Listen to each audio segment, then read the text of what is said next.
তো হ্যালো বন্ধুরা, তো আমাদের আজকে মা শীতলা মায়ের পুজোর আয়োজন চলছে। তো আমরা সকালে বসে গেছি ভোগের আয়োজন করতে। মায়ের কাছে যে ভোগ করবে আজকে, আমাদের পূর্বাপুরুষের রীতি অনুযায়ী আমাদের বাসন্তী পুজো পরে একটা শীতলা পূজা হয় মূর্তি করে। তো তোমাদেরকে সেটা শেয়ার করব, পরের ভিডিওতে আসছে। কিন্তু আজকে ভোগের জোগাড় যন্ত্র চলছে, দেখতে পাচ্ছ সকলে মিলে আয়োজন করেছি। এই যে, তো এখন মায়ের কাছে ভোগ পড়বে, তারই আয়োজন চলছে। চলো পরে দেখা হচ্ছে পরে ভিডিওতে, টাটা।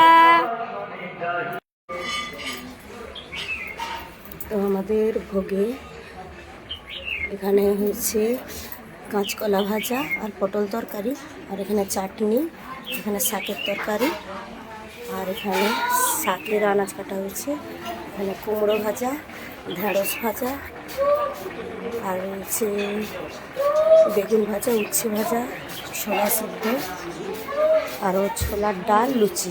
এই হচ্ছে ভোগের জোগাড় যন্ত্র। বেশি কথা বলছি না, বুঝতেই পারছো ভোগের জোগাড় যন্ত্র হচ্ছে, রান্নাবান্না হচ্ছে। ওকে, বাই।